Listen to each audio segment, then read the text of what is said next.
Baik, pada pertemuan sesi 11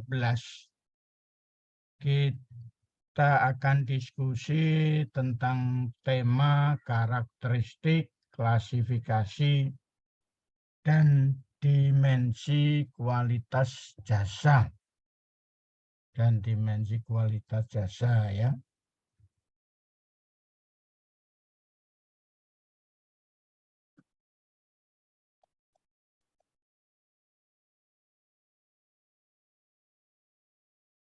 Jadi kita lihat ya di sini.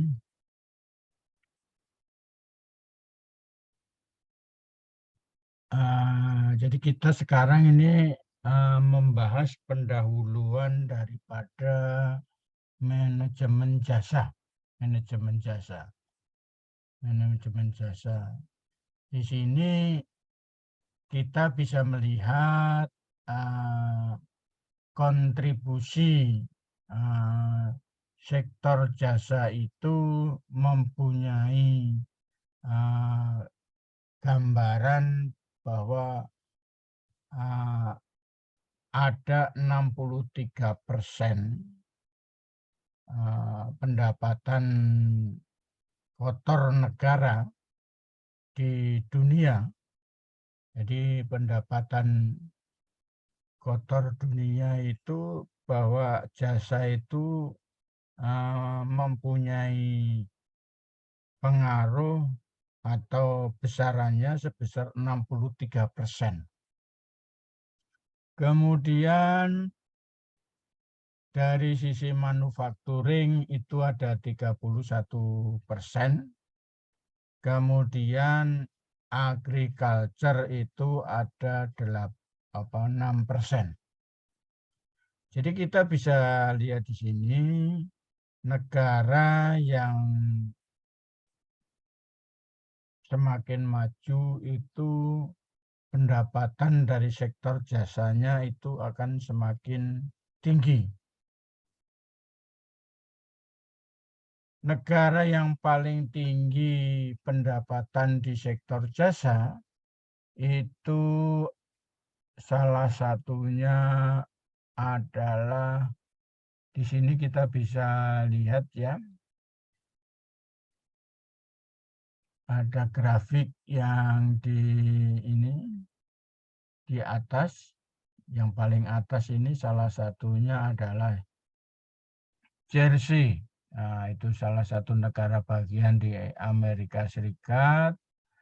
Kemudian Indonesia posisinya di mana nih? Kita lihat ada yang di gambaran paling bawah ini ya, paling bawah. Jadi kita itu masih seputar di bawah 40%, di bawah 40% pendapatan dari sektor jasanya. Artinya apa? Kalau kita pengen lebih maju lagi, ya sektor jasanya, bisnis di sektor jasa harus ditingkatkan lagi. Karena orang sekarang ini larinya adalah ke sektor jasa ya, pelayanan.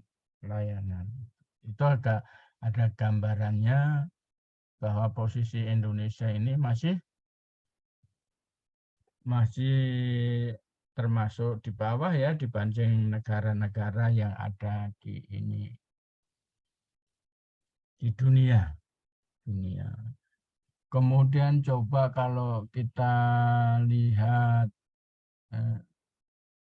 di Singapura aja dia sih udah sangat tinggi ya, sangat tinggi. Nomor deretan grafik itu di nomor 2 ya. Artinya dia sektor jasanya itu pendapatan negara dari sektor jasa itu sudah sangat tinggi. Sangat tinggi ya. Kita tahu bahwa yang namanya Singapura itu adalah negara yang besarnya itu tidak lebih besar dari kota Jakarta ya. Kota Jakarta. Nah, ini yang perlu menjadi perhatian para pejabat di Indonesia. Kenapa Singapura begitu bisa melejit, Indonesia yang negara besar segala macam, sektor jasanya itu masih lebih rendah ya, rendah. Kemudian kita akan lihat faktor yang mempengaruhi pertumbuhan sektor jasa, apa saja? Faktor yang mempengaruhi yang pertama kali itu adalah perubahan lingkungan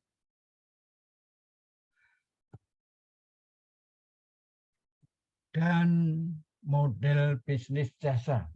Perubahan lingkungan dan model bisnis jasa.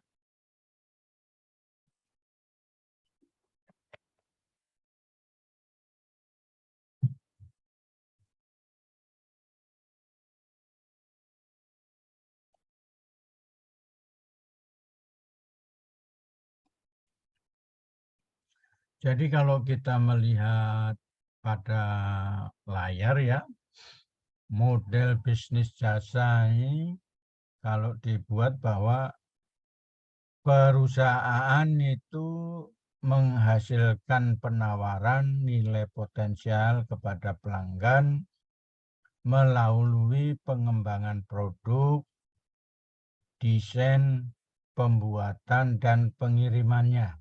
Ya. Jadi ada pengembangan produk, desain, pembuatan, dan pengiriman. Jadi sisi model bisnis itu dari gambaran ini diperlihatkan bahwa produksi itu akan bertemu dengan keinginan pelanggan, maka di pasar akan terbentuk satu interaksi sehingga apa yang diproduksi dengan apa keinginan pelanggan itu akan ketemu sehingga muncullah yang di situ namanya area of production atau co-creation.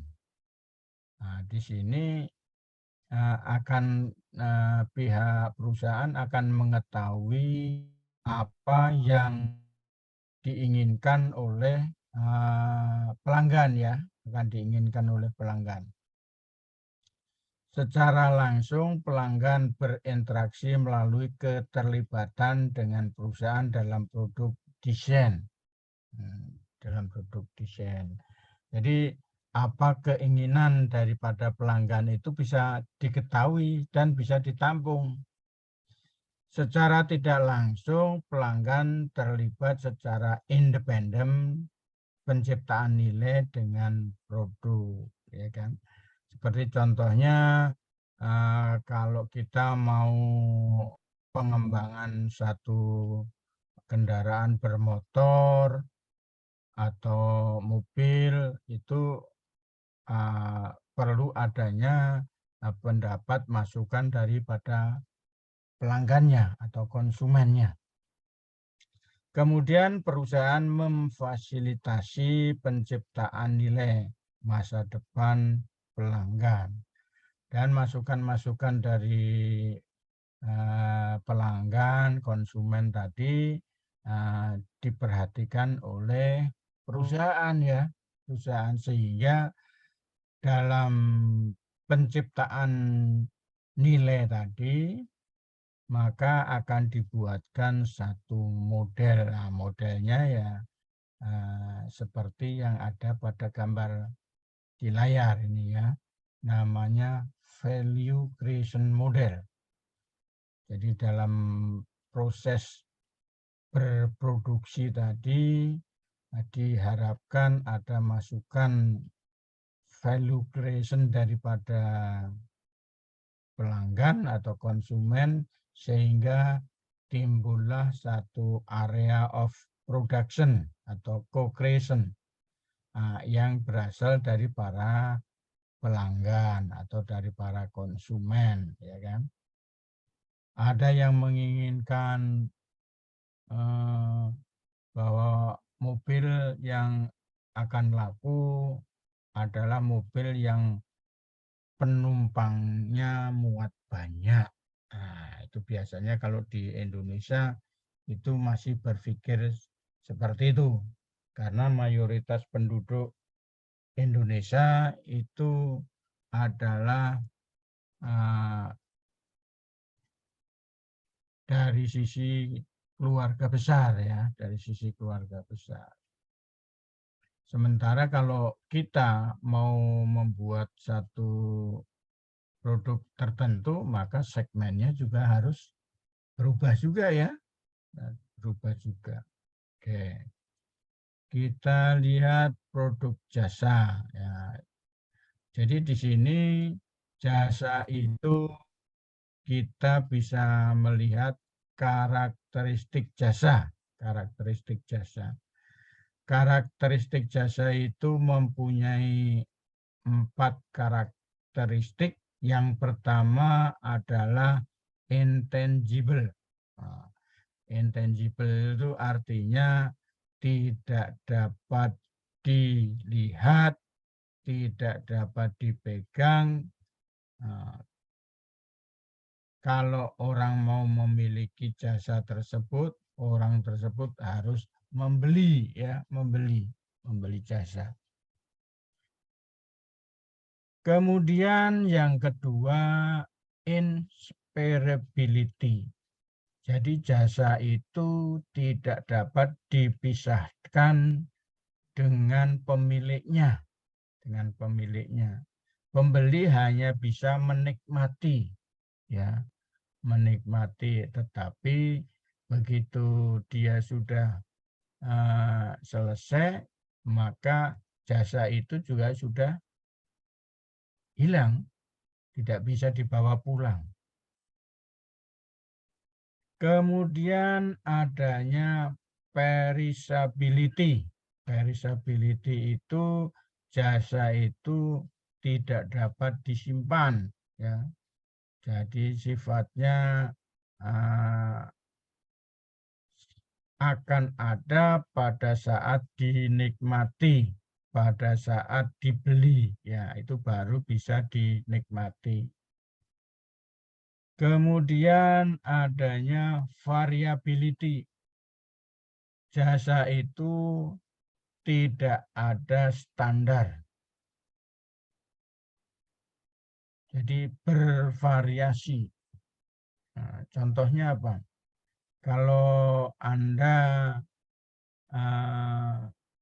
naik pesawat terbang, ya, itu akan disambut oleh pramugari atau pramugaranya di depan pintu pesawat. Nah, di depan pintu pesawat. Pada saat penumpang sampai 100, itu suaranya masih kencang, masih ini, tapi setelah di atas 100, mungkin suaranya juga mulai kendor karena lama-lama kan capek juga, ya. Nah, itu yang dimaksud dengan variability. Pelayanan seseorang dengan orang yang lain, dengan pelayan yang lain itu berbeda cara dan rasanya. Ada seorang pramugari yang ini lemah lembut, ya, orang jadi senang melihat atau menikmati pelayanan dari pramugari.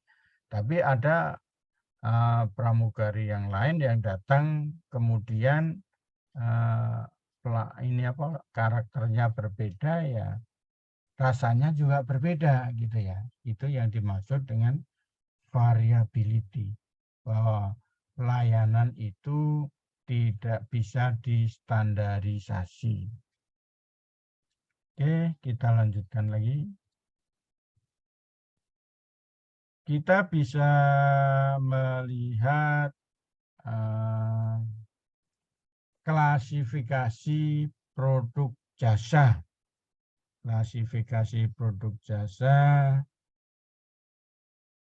itu yang pertama ada namanya pure tangible good, no service. Jadi jasa itu bisa berupa benda yang bisa dilihat tanpa ada servis, ya kan? Yaitu contohnya adalah susu, susu bubuk atau susu ini cair.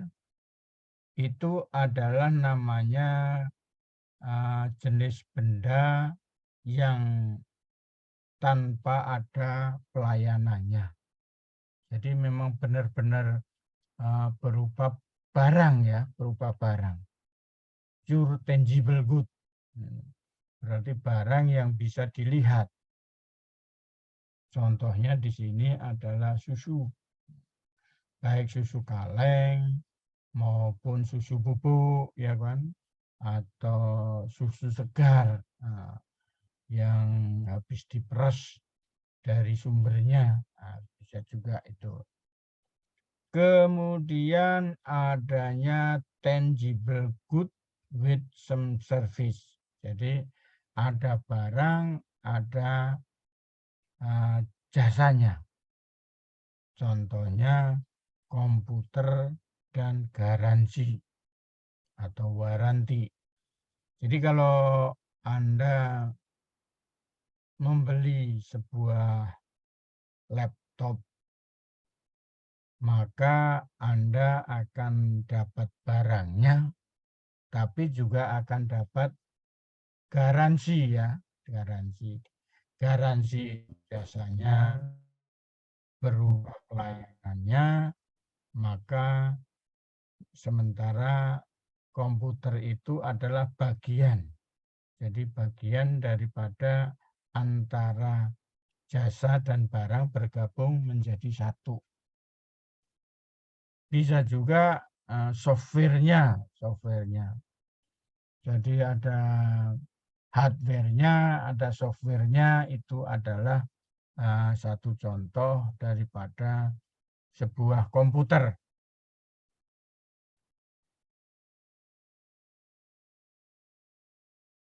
Kemudian yang berikutnya adalah hybrid, di mana barang dan jasanya itu seimbang, sama. Contohnya di sini kalau kita makan di restoran, di situ ada makanannya, ada pula pelayanannya. Nah, jadi kalau di restoran itu namanya hybrid, di mana ada pelayanan, ada barangnya. Contohnya kita di warung sate, ya kan, atau steakhouse, kita pesen menu makanannya, kemudian kita dapat menu makanan tersebut juga dilayani, ya kan, dilayani. Itu namanya hybrid. Kemudian major service with minor good. Jadi pelayanannya lebih besar daripada barangnya. Contohnya di sini adalah potong rambut. Potong rambut. Jadi potong rambut itu jasanya lebih besar daripada barangnya. Borongnya itu kan rambutnya ya. Rambut yang dipotong, rambut yang diatur, tapi bisa juga di sini pelayanannya adalah servis dari tukang potongnya ya. Bagaimana melayani pemotongan tadi yang lebih banyak daripada rambut yang dipotong ya.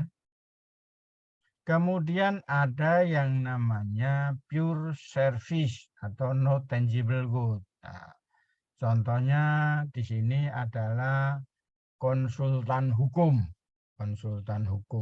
atau pengacara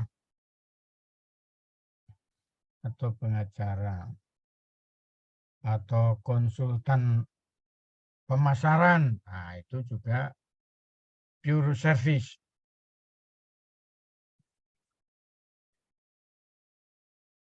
Baik, itu adalah klasifikasi produk jasa. Tinggal kita memilih melihat bagian jasa yang produk itu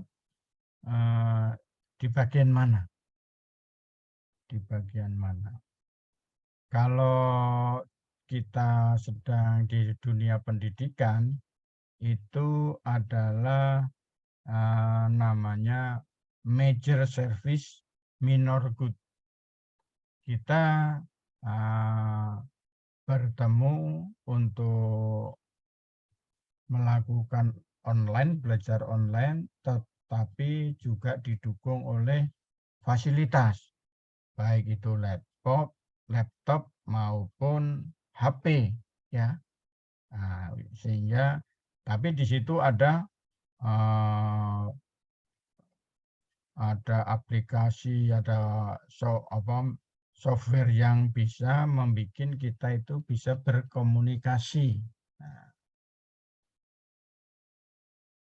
kita lanjutkan. Kategori jasa menurut perspektif pemrosesan. Nah, jadi kita lihat bahwa ruang lingkup jasa di situ ada jasa sebagai aktivitas dan ada jasa sebagai konsep. Apa yang dimaksud jasa sebagai aktivitas yaitu layanan pelanggan, di mana service based activity, added value activity. Nah, jadi layanan pelanggan ini berdasarkan aktivitas yang ditambah dengan aktivitas yang ada nilainya. Itu jasa sebagai aktivitas. Contohnya adalah layanan pelanggan. Kemudian jasa sebagai konsep. Jasa sebagai konsep di sini contohnya adalah organisasi jasa. Yang kita bisa lihat adanya namanya core product. Kemudian adanya augmented product. Jadi core product itu adalah produk utama, kemudian produk pengembangan, dan produk pendukung serta aktivitasnya atau act-nya, tindakannya. Nah, itu. Jadi di sini jasa sebagai konsep itu adalah organisasi jasa. Karena jasanya sendiri kan ada produk utamanya, ada produk tambahan, ada produk support-nya. Baik, kita lanjutkan lagi bahwa yang namanya klasifikasi produk jasa, yaitu dilihat dari faktor-faktor yang mempengaruhi. Kita bisa melihat adanya motivasi pembeli, sewa versus milik sendiri, peralatan vs manusia, layanan perantara. Nah, ini akan menghasilkan satu interaksi kustomisasi dan intensitas tenaga kerja yang akan mempengaruhi semua kegiatan tersebut. Baik, rekan-rekan mahasiswa semua, matrik klasifikasi jasa. Jadi kita bisa membuat satu matrik klasifikasi jasa. Itu ada matrik 2 dimensi yang dibatasi oleh garis vertikal dan garis horizontal. Di sini yang vertikal itu menunjukkan degree of labor intern ya. Intensity ya, intensity. Jadi untuk vertikal ini menunjukkan intensitas, level intensitas pekerja. Semakin ke atas, levelnya semakin rendah. Kalau ke bawah semakin tinggi. Sementara yang garis horizontalnya ini adalah degree of interaction and customization. Jadi untuk yang horizontal ini menunjukkan level daripada interaksi dan kustomisasi. Semakin ke kanan itu nilainya semakin tinggi ya, semakin tinggi. Di sini dibagi menjadi 4 kuadran. 4 kuadran.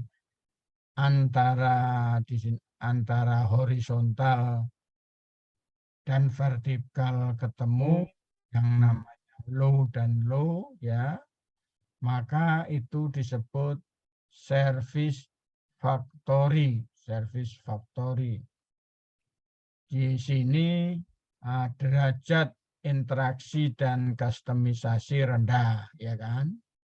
Dan derajat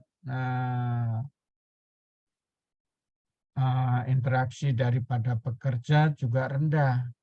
Contohnya di sini adalah airline, trucking, hotel, dan restoran dan rekreasi. Nah, itu derajat pekerjanya rendah, kemudian derajat atau degree interaksi dan kustomisasi juga rendah. Jadi kalau di airline yang menentukan bentuk kursi, bentuk makanan atau menunya, terus bentuk ini pelayanannya itu yang menentukan adalah airline ya, perusahaan. Kita tidak bisa menentukan karena di sini yang namanya degree of karyawannya itu tidak terlalu banyak. Sementara kalau kita melihat yang garis vertikal low dan high bertemu, itu contohnya service shop, pelayan toko. Contohnya hospital, rumah sakit, auto repair, dan pelayanan lainnya. Jadi mengapa dia disebut itu? Interaksi dan kustomisasi itu sangat tinggi. Kalau di rumah sakit antara pekerja dan pelanggannya itu bertemunya itu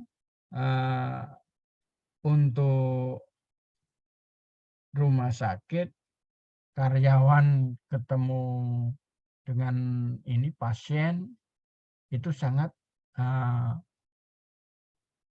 rendah, low. Karena kenapa? Karena yang di situ ketemunya yang akan adalah orang yang sakit ya, yang sakit dokter, itu akan hanya ini sakit apa, dicek.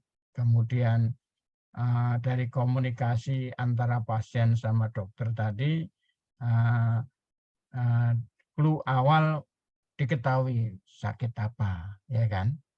Kemudian dokter nulis resep atau memeriksa fisik sebentar, kemudian baru ditulis resepnya.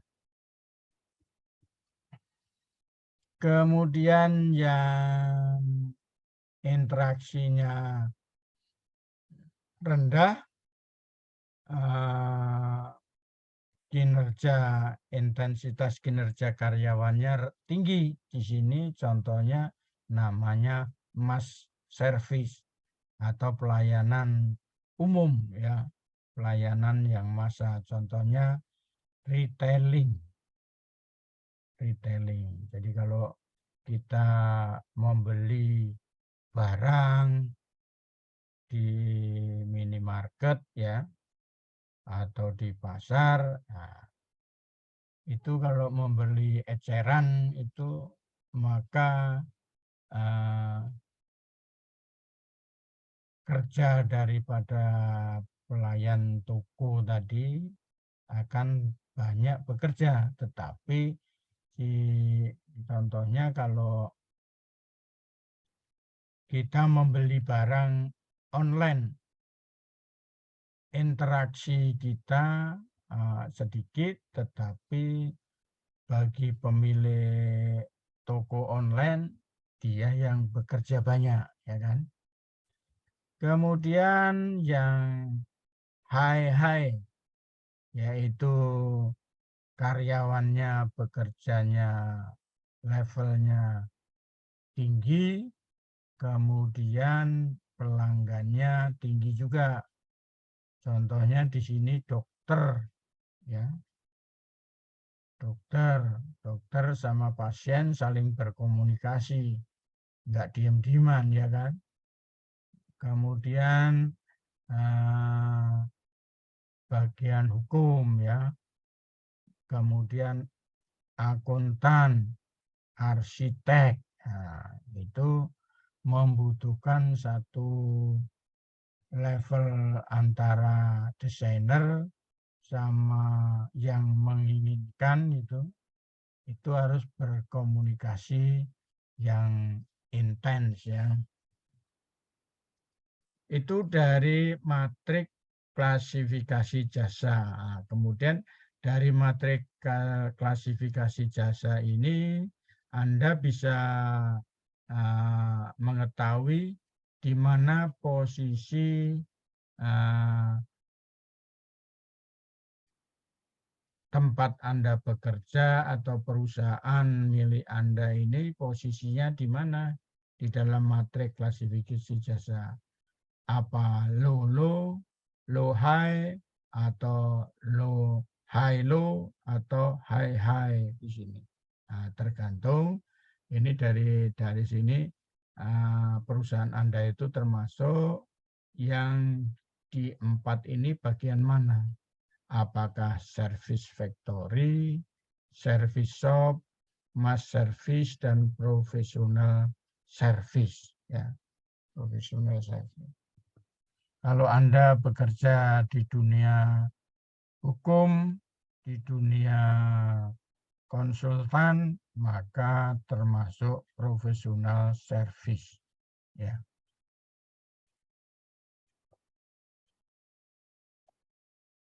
Kemudian kita lanjutkan, ada namanya skala evaluasi dan klasifikasi jasa.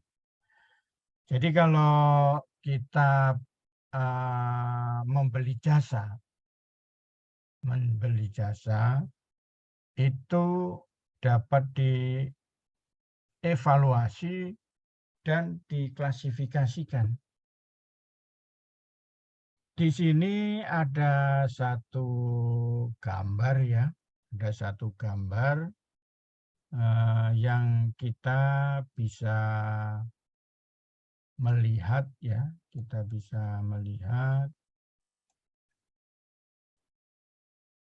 Di sini ada 2 kurva ya, ada 2 kurva.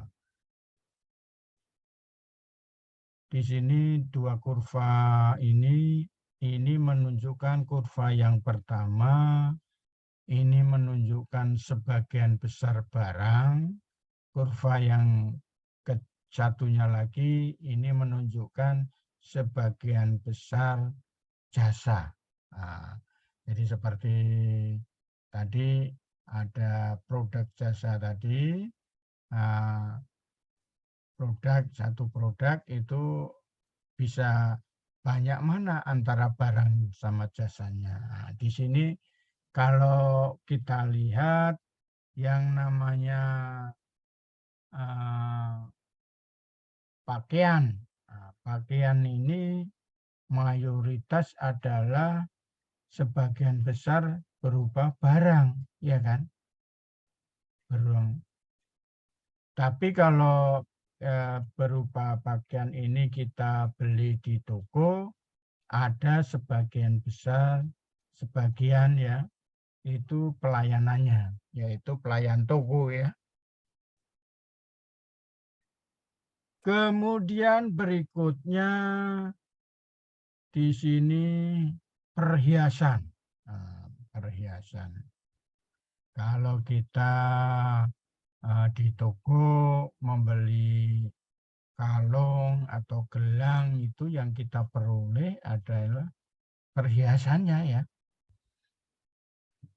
Nah, kemudian kalau kita semakin ke kanan, itu jasanya lebih banyak. Kalau semakin kiri itu mudah dievaluasi. Dari mana kita mengetahui pakaian itu bagus atau tidak, itu cepat sekali ya. Cepat sekali. Dari modelnya, dari warnanya, itu bisa cepat sekali dilakukan evaluasi. Sementara kalau di bagian kiri, yang di bagian kanan yang sulit dievaluasi, contohnya kalau hasil diagnosis medis itu untuk dievaluasi sangat sulit. Contohnya gini, seorang dokter mendiagnosis pasiennya sakit jantung. Nah, apakah kita yakin langsung percaya? Langsung percaya? Ternyata di sini kita akan langsung percaya kalau dokter itu adalah dokter spesialis jantung, ya kan? Spesialis jantung, kemudian pada saat kita didiagnosisnya itu menggunakan alat-alat yang canggih di rumah sakit yang canggih juga, yang besar, yang terkenal. Nah, ini akan walaupun susah dievaluasi, kita bisa percaya, itu kita bisa percaya karena yang mendiagnosis tadi adalah dokter ahli yang sudah berpengalaman. Itu sih menentukan. Kemudian kalau yang setengah-setengah itu contohnya di sini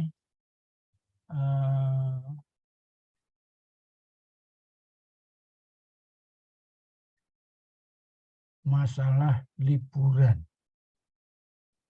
Liburan itu kita membutuhkan ada sebagian besar barangnya. Barangnya kan bisa juga berupa hotel, travel, segala macamnya.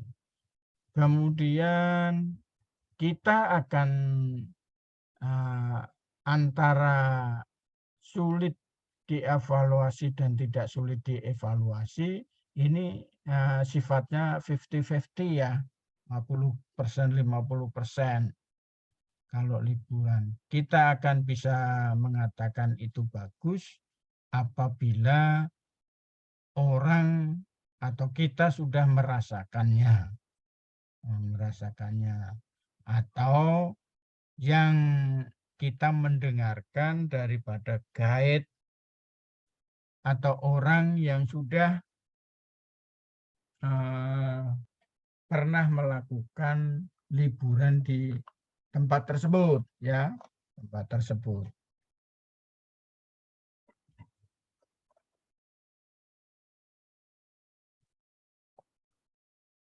Di sini yang penjelasannya adalah kualitas pencarian tinggi, yaitu karakteristik yang dapat dinilai pembeli sebelum pembelian. Kemudian kualitas pengalaman tinggi, karakteristik yang dapat dinilai pembeli setelah pembelian.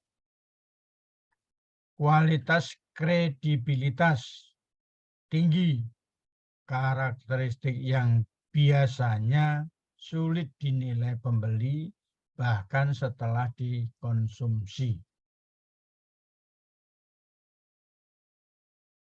Kalau kita minum obat, itu kadang-kadang kita tidak merasakan efeknya ya. Nah, itu kualitas kredibilitasnya tinggi. Tetapi penyakit atau luka yang ada di tubuh kita itu sembuh. Gitu. Kemudian karena jasa memiliki kualitas pengalaman dan kredibilitas tinggi, risiko pembeliannya semakin besar. Jadi skala evaluasi dan klasifikasi yang sifatnya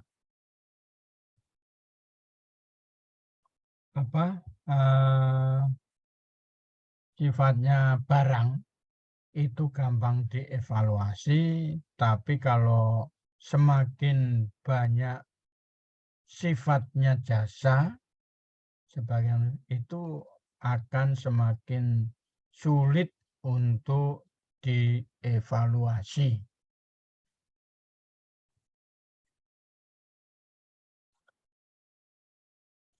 Jadi kalau kita melihat di gambar tadi, di sini dapat dibagi menjadi 3 ya.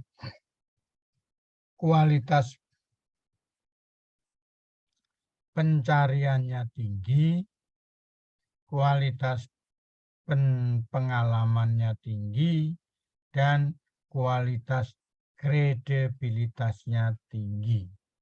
Ya. Kita coba ambil contoh kualitas kredibilitasnya tinggi. Kalau kita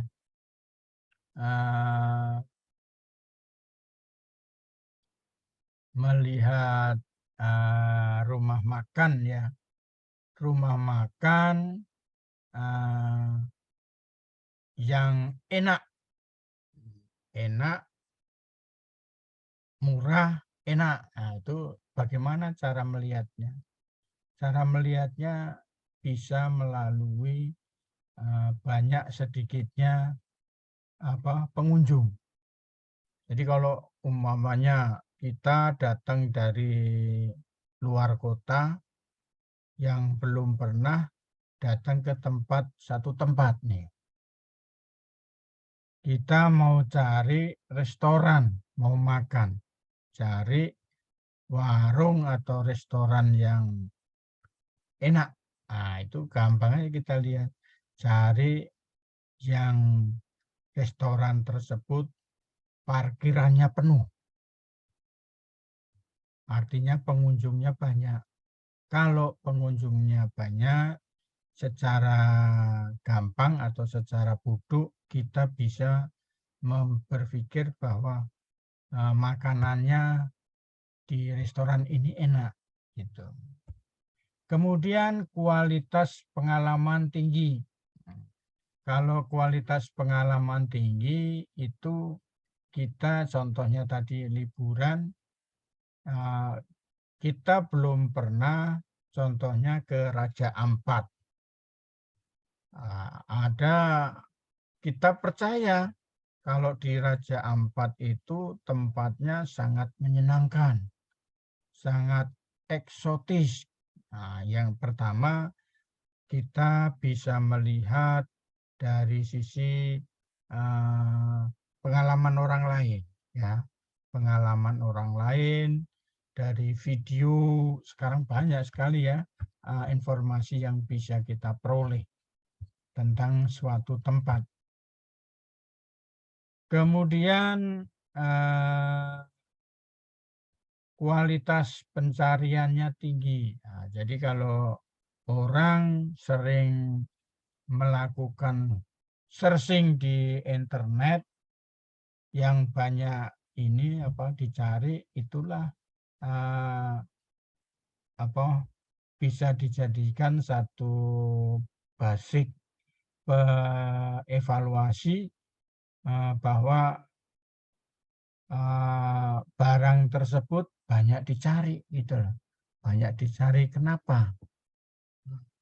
Apakah harganya murah, kualitasnya bagus, segala macam. Nah, itu tinggal bisa kita dilihat ya kan. Oke, kita lanjutkan lagi. Frekuensi risiko pembelian jasa. Konsumen jasa biasanya tergantung pada berita dari mulut ke mulut, bukan pada iklan. Jadi kalau kita mau ke suatu tujuan, ke suatu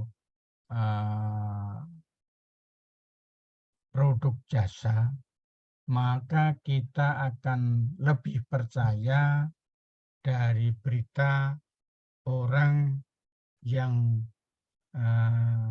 pernah punya pengalaman di situ. Kemudian konsumen sangat bergantung pada harga, personil, dan petunjuk fisik untuk menilai kualitas. Jadi kalau kalian membeli sepatu ya, sepatu olahraga atau sepatu yang bisa dipakai segala cuaca, bisa untuk ke kantor, ke sekolah, atau jalan-jalan, itu bisa dilihat dari harga. Kalau harganya mahal, wah, kita dari patokan harga itu saja sungguh. Ini jadi artinya kita membeli ke toko atau market gitu yang bonafit ya, bukan yang black market gitu loh. Itu sebagai tempat yang bisa diandalkan gitu. Jadi kalau harga itu akan menunjukkan rupa. Kemudian dari sisi petugas atau personel yang mengawal, yang melayani. Kalau personelnya itu profesinya atau untuk pelayanannya itu profesional, maka kita pun juga akan bisa menambah kepercayaan ya, menambah kepercayaan. Kemudian adanya petunjuk fisik. Petunjuk fisik dari sisi barangnya sendiri ya. Contohnya kalau kita naik travel, begitu melihat mobilnya itu mulus ya, kemudian bersih, rapi, itu adalah merupakan petunjuk fisik. Sehingga kita bisa melihat bahwa kualitasnya daripada travel tersebut adalah baik. Kemudian yang ketiga, konsumen sangat setia kepada penyedia jasa yang memuaskan. Jadi kalau kalian punya perusahaan jasa, sebaiknya harus berpikir bagaimana pelanggan kita itu puas ya, puas. Yang keempat, karena biaya peralihan tinggi, membuat penarikan pelanggan dari pesaing menjadi sulit, ya kan? Kenapa orang kalau sudah suka dengan satu merek, baik itu motor, mobil, HP, ya kan? Itu susah untuk pindah ke produk lain, merek lain, karena harus belajar lagi ya. Contohnya Anda pertama punya ini HP iPhone gitu, kemudian memperoleh HP yang baru, umpamanya Samsung gitu, itu harus belajar lagi ya. Kalau yang iPhone tadi Anda udah lancar selama berapa waktu, kemudian ada HP baru merek Samsung, kemudian Anda kan harus belajar lagi, pindah data segala macamnya. Nah, itu yang dimaksud biaya peralihan tinggi. Baik, kita lanjutkan. Di sini ada namanya dimensi kualitas produk jasa. Di sini ada banyak nih ya. Ada knowledge employee atau pengetahuan daripada karyawannya. Jadi pengetahuan dari karyawannya ini menduduki peran yang sangat tinggi ya. Kalau kita mempunyai pelayan yang pengetahuannya bagus, itu biasanya berpengaruh kepada produk jasa. Produk jasa. Produk jasa. Selanjutnya ada namanya address my need on first contact. Jadi mengerti kebutuhan pelanggan pada saat pertama kali bertemu. Nah, itu menduduki ranking yang kedua. Selanjutnya ada treat me like a value customer, treat me. Jadi bagaimana perusahaan melayani pelanggan dengan sebagai pelanggan yang dihormati ya, dihormati. Ini termasuk dimensi kualitas jasa yang nomor 3. Kemudian yang keempat, demonstrated desire to meet my need. Nah, jadi mendemonstrasikan jasanya sesuai dengan kebutuhan pelanggan. Jadi umpamanya orang ini mau tamasya ya, seorang mau tamasya, pihak daripada ini agen bisa menjelaskan apa-apa yang dibutuhkan oleh pelanggan tadi, mendemonstrasikan. Contohnya ini nanti dari sini naik pesawat atau naik apa, terus di sana akan disambut, di tempat tujuan akan disambut oleh petugas kami, kemudian akan berikan penginapan yang bagus, kemudian akan melakukan touring, ya, segala macamnya. Kemudian can quickly access information. Jadi bisa memperoleh informasi dengan cepat. Jadi pelanggan itu kadang-kadang membutuhkan informasi secara mendadak. Maka pada saat ini dengan adanya internet, maka informasi akan dapat diakses melalui HP masing-masing, ya. Di mana petugas dari perusahaan tinggal menyiapkan informasi tersebut melalui websitenya, ya, atau melalui sosial media mereka. Kemudian adanya good value for the money. Jadi duit yang kita bayarkan itu akan berharga, ya, akan berharga. Jadi tidak mengecewakan. Umpamanya kita tur dari Bandung ke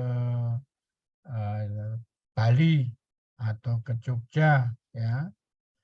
Biaya yang kita keluarkan itu kalau dihitung-hitung mempunyai nilai yang bagus, gitu loh.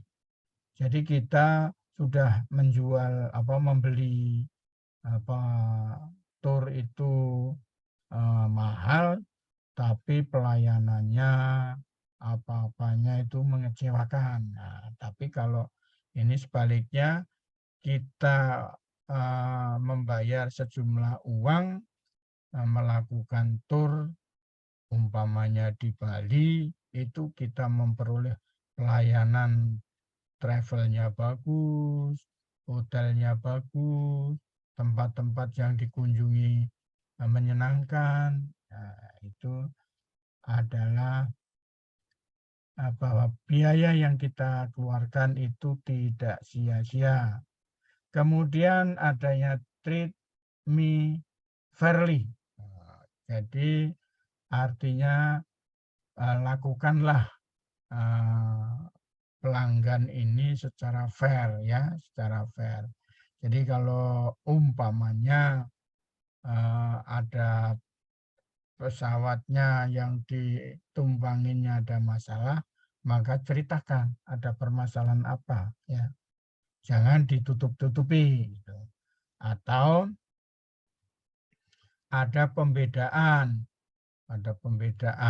kalau pembedaan karena masalah kelas hotel, kelas kamar itu tergantung dengan biaya, ya. Nah, tapi yang penting biayanya sama, maka pelayanannya juga harus sama satu dengan lainnya. Kemudian ada provide relevant atau personalized service. Nah, jadi kita bisa menyediakan contohnya kalau kita mau membawa barang, ya, kita bantu tas atau koper yang dibawa untuk dimasukkan ke bagasi bis atau bagasi mobil. Nah, itu adalah seperti itu. Atau kalau di pesawat, pramugari atau pramugara membantu penumpang untuk menaikkan atau mengatur posisi kopernya. Itu rekan-rekan semua tentang dimensi kualitas produk jasa. Jadi ada banyak, ya, banyak yang di ini. Jadi kalau kalian mau berbisnis jasa, inilah yang perlu Anda perhatikan agar penumpang Anda puas, ya. Oke, kita lanjutkan lagi.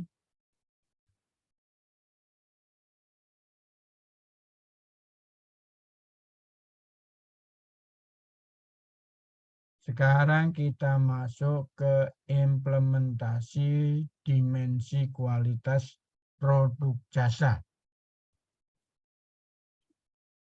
Yang pertama kita melihat kehandalannya atau reliable. Itu handal atau terpercaya. Kemudian adanya assurance atau jaminan, kepastian.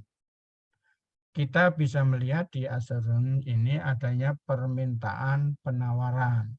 Permintaannya penetapan harga diferensiasi. Penawarannya adalah karyawan paruh waktu. Kemudian permintaannya adalah permintaan non puncak, ya kan? Ya, itu adanya efisiensi pada periode puncak. Kemudian ada masalah jasa, itu adanya peningkatan partisipasi.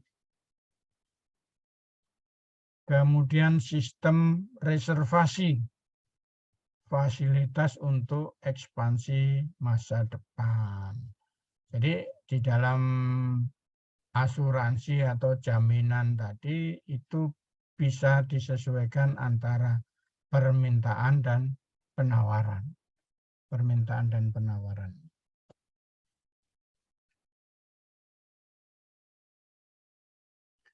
Baik, rekan-rekan semua, untuk pertemuan ini materinya cukup. Saya beri kesempatan untuk tanya jawab ya. Kalau ada yang belum jelas, silakan bertanya. Sebelumnya saya mau ini ya, dokumentasi dulu. Silakan on cam semua untuk dilakukan dokumentasi ya, supaya ini untuk bisa nambah nilai juga ya. Yang hadir pada hari ini, nah ada fotonya ya. Nanti kalau ada kekurangan nilai setelah UAS, itu saya akan melakukan cek di dokumentasi saya. Ini hadir enggak? Di Zoom. Nah, kalau hadir nanti bisa ditambah nilainya. Baik, ini di sini ada M. Levan. M. Levan tuh mukanya masih gelap nih. Sekarang sudah. Kemudian Nabila Ulfa sudah, Israji, Aprianti, Hersa, kemudian Teddy malah hilang. Fania, Maria Fania. Kemudian Yayu Lestari, Farhan, dan Rika Anggareni. Rika Anggareni on cam-nya mana? Kartini Rahayu. On cam-nya mana? Belum nih. Rika dan Kartini. Pianti. Baik, saya ini hitung sampai 3 ya. Nanti hitungan ketiga silakan tersenyum sambil kelihatan giginya. Bisa nggak? Coba latihan dulu. Tersenyum sambil kelihatan giginya. Bisa nggak? Saya hitung 1, 2, 3. Nanti ini latihan dulu ya. Latihan dulu. Tersenyum atau ketawa tapi kelihatan giginya. Nah, oke, mulai ya. 1, 2, 3. Jangan ditahan. Nah, bagus. Kelihatan giginya, kayak kalau foto presiden baru Indonesia itu kalau mau foto kan senyumnya suruh kelihatan giginya dikit gitu. Tersenyum. Baik, ini mulai beneran sekarang ya. Kita ambil foto. 1, 2, 3. Oke. Oke, silakan kalau ada yang mau bertanya.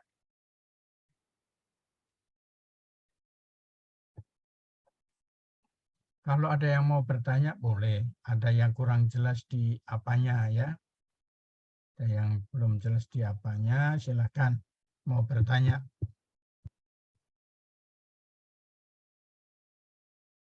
Nih tadi ini biasanya banyak bertanya nih tadi. Ted, gimana ada pertanyaan nggak Ted?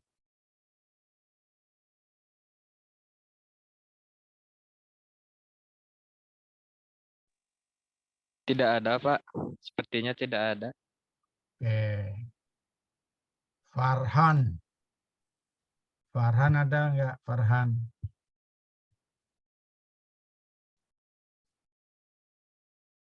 Nabila, ada pertanyaan Nabila? Apa sudah jelas semua? Sudah jelas, Pak. Cukup. Oke. Baik, rekan-rekan semua, saya kira cukup pertemuan ini. Saya tutup dengan ucapan terima kasih. Wassalamualaikum warahmatullahi wabarakatuh. Selamat. Waalaikumsalam warahmatullahi wabarakatuh. Waalaikumsalam. Makasih, Pak. Makasih, Pak. Makasih, Pak. Pak.